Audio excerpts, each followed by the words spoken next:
Ibihe byiza nshuti bakunzi ba Talk Rwanda, mubana natwe ibiganiro dukora umunsi ku munsi bigaruka ku makuru na documentary mu ngeri zaziye zitandukanye. Mu minsi yashize ku mbuga nkoranyambaga nibwo mwagiye mubona amashusho yagiye akwirakwira y'umwana w'umukobwa wavugaga ko urubyiruko rw'u Rwanda rukennye, nyuma y'iko yavuze ko asa neza, agaragara neza, ariko kuri mobile money yiwe akaba afite ibiceri 300 byonyine. Ibi byatumye abantu benshi bafata uruhande, bamwe bakavuga ko ibyo yakoze aribyo, abandi bakavuga ko ibyo yakoze bidakwiriye. Ibi byatumye Minisitiri w'Urubyiruko n'iterambere ry'ubuhanzi mu Rwanda Dr Utumatwishima Abudara yinjira mu kibazo cy'uyu mukobwa warikoroje ku mbuga nkoranyambaga. Ubundi ibi byatangiye uyu mwana w'umukobwa agaragaza ko urubyiruko rw'u Rwanda rukennye cyane, nubwo rushobora kugenda mu nzira udashobora kumenya ko rukennye. Mu mashusho y'uyu mwana w'umukobwa yagize ati, mu ndebe ndasa neza, ndamutse ngiye mu mujyi abantu bo mu mujyi batangira ngo sister waneje imbere, ariko urabizi se kuri momo mfiteho ibiceri 300 gusa, uzi telefone nkoresha ariko ndakennye. Ibi nibyo guverinoma ikwiye kwitaho kuko turakenye, ariko niba bibona turakenye nimukatubone dusa neza, turakenye. Uyu mukobwa wasaga neza nk'uko abyivugira, ukoresha telefone ubona ko yihagazeho, bijyanye n'amashusho yafataga. Ibyo yavuze byagarutsweho cyane ku mbuga nkoranyambaga, bamwe bamunenga bagaragaza ko atari bwo bwagakwiye kubigaragazamo, abandi bakavuga ko ibyo yavuze ari byo. Uwitwa Kagambage Inyasi we yanditse ubutumwa busa n'ubugaruka kuri umwana w'umukobwa, ariko abuherekesha uruhekane rw'ubundi bunenga abatifuriza neza u Rwanda, ndetse anashyiraho amafoto yabo, yongeraho n'ifoto y'umukobwa arimo. Kagambage yavuze ko umujinya wirundiwemo n'igisa n'ubuvugizi, agaragaza ko urubyiruko rukoreshwa nk'indangururamajwi zo gusakaza ibitekerezo binyuze mu mujinya w'abatifuriza neza u Rwanda. Kagambage akaba yaragize ati, bamwe bifashisha ubushomeri bagatoza urubyiruko cyane cyane ab'igitsina gore, bakagaragaza akababaro kabo nyamara bihabanye n'uko babayeho. Kagambage yavuze ko uyu mwana w'umukobwa wagaragaje urubyiruko ko rukennye, bivuga ko yahawe akazi ariko akanga. Bigaragara ko ibyo yavugaga byari mu murongo wo kuyobya, aho kuvuganira abo yavuga ko nta kazi bafite.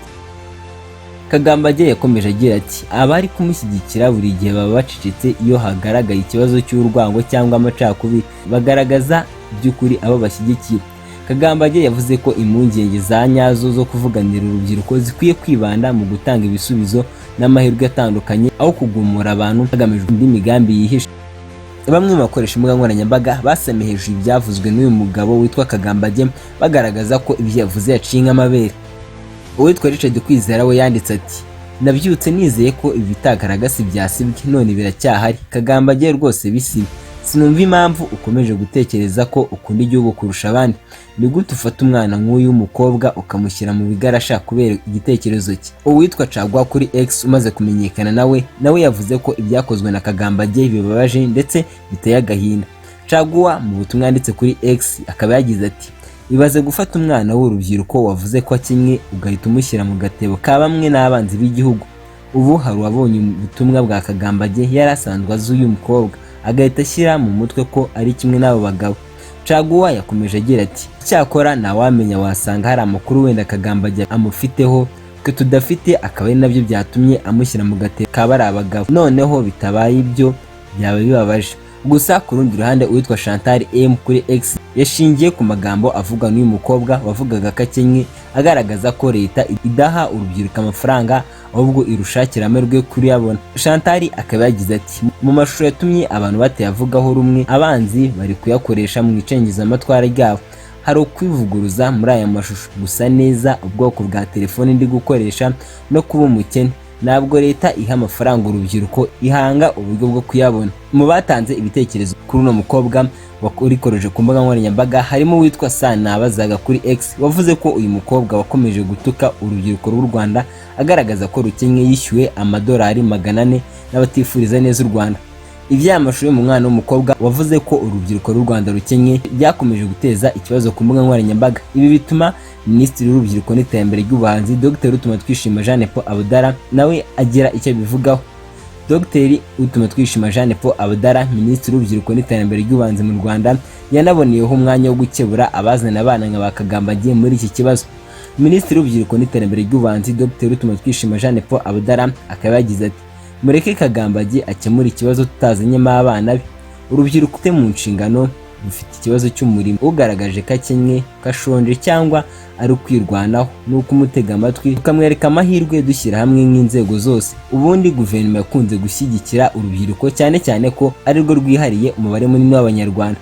Guverinoma ikaba yarabifashaga urubyiruko binyuze mu nzego zitandukanye, harimo nko mu burezi, kwihangira umurimo, ikoranabuhanga ndetse n'ibindi.